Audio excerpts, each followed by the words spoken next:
Salam alaikum wa rahmatullah.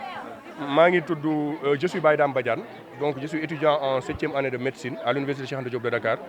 et je suis le président de l'amicale communale des élèves et étudiants de Jaxaay Parcelles. Ce qui se passe, c'est une situation qui est déplorable. Aujourd'hui, depuis début octobre, il y a eu la rentrée des classes et qui dit rentrée des classes dit rentrée des élèves.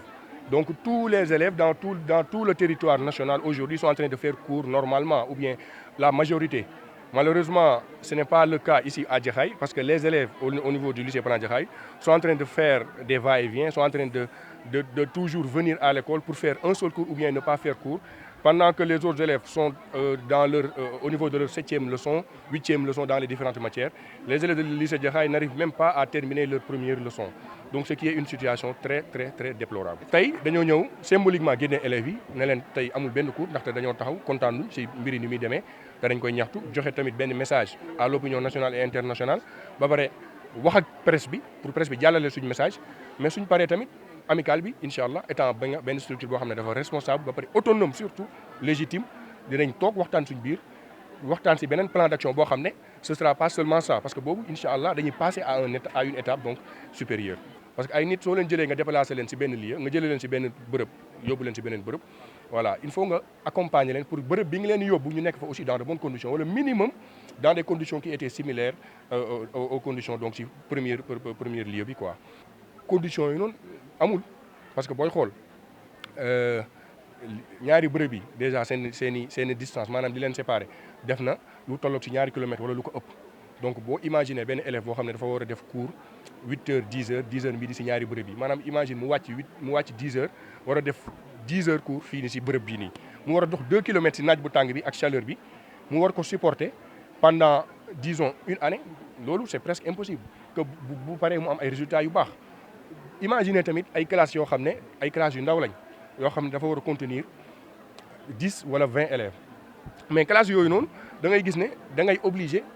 Avec les classes tournantes nga def fa ay classes yoo xam ne ay classes yoo xam ne donc dafa am plus de 100 élèves téeméeri élèves te loolu noonu mënul nekk enseignants yi duñ fa mën a def cours normalement duñ mën a contrôler seen cours encadrer ko comme il le faut d'ailleurs buñ demee sax ba ay examen wala bon buñ demee ba ay composition wala ay devoir dinañ gis ne enseignants yi duñ mën a sax dugg ci biir ligne yi pour mën a surveiller élèves yi correctement li ci gën a métti mooy tàngaay bi parce que quand même salle boo xam ne dafa ndaw nga dugal fa ay centaines d'élèves dina am ñoo xam ne sax dañuy taxaw c'est-à-dire duñ am sax assez de place pour mën a toog donc dina am ñoo xam ne sax dañuy taxaw pendant que yeneen ñi ñu ngi nekk ci ay conditions yu baax di toog di jàng correctement di jàng di wàcc yow say élèves say rakk say doom ñu ngi ci ay conditions yoo xam ne dañuy obligé di taxaw pour jàng loolu pour lan mais loolu ñun duñ ko accepter. Jërëjëf amoon na ay salles yoo xam ne dañ ko waroon dañ koy tabax parce que conditions yi autorités yi ñoom xam nañu conditions yi mënul continuer donc ñoom lu ñu wax mooy nee nañ conditions yi ni ce sont des conditions qui sont provisoires c'est-à-dire provisoirement dañuy jël dañuy nangu déplacement bi maanaam bagante bi pendant minimum 3 mois ou boog maximum 3 mois parce que janvier dinañ livrer benn bâtiment bi nag dafa war a abriter 12 salles de classe 12 salles de classe yooyu dina permettre élèves yi nga xam ne ak salle de classe yi nga xam ne ñoo nekk fële ñu indi leen fii élèves yi di mën a defee seen cours ñëpp ci même lieu bi mais bâtiment boobu noonu ba léegi dañoo gis ne tegaguñ sax première pierre bi li ñu gis daal mooy def nañ seen i plaque seen i planche xam nga tracé nañ wërale seen i planche dem voilà donc te loolu noonu buñ koy gis ñi gars yi naan ku ndóobin rey sa maam boo gisee lu ñu da nga war a daw ñun yàgg nañ ko gis li sa jaxaay da nga dañ ñëw kaas ba sonn ñu ñëw autorités yi ñëw woy def ay études après dem nga toogaat 6 mois doo leen gis ñun nag loolu la ñuy bañ moo tax ñu ne il faut ñu alerter dès à présent battre le fer quand il est chaud wax pour autorités yi xam ne ñun taxaw nañ pour que bâtiment yi nga xam ne dañu ko promettre ñu jox ñu ko parce que suñu ko joxul ñun amicale dinañ jël suñu responsabilité def li ñu war a def incha allah. Urgence bi mooy régler le problème des salles de classe là parce que y a 2 salles de classe yoo xam ne voilà ce sont des salles yi dañoo ndaw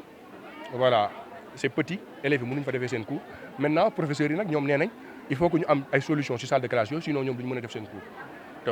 ay professeurs bu ñu toogee ne duñu def seen cours ça veut dire que donc cours du am donc il faut que vraiment les salles de classe yi nga xam dafa am paillage ñu régler ko dès à présent ba pare classe yi nga xam yëpp dafa am ay manquements professeurs yi nga xam ne nanguwuñ jugee fii nii dem fële def fa cours ñu wax ak ñoom ba ñu régler situation boobu ba pare maintenant nag après ministère bi wala boog IA bi en tout cas ak même direction de la construction scolaire aussi ñu jox ñu ay assurance ne bâtiment bi pose nañ première pierre bi te dinañ ko livrer au plus tard en janvier comme niñ ñu ko waxee woon incha allah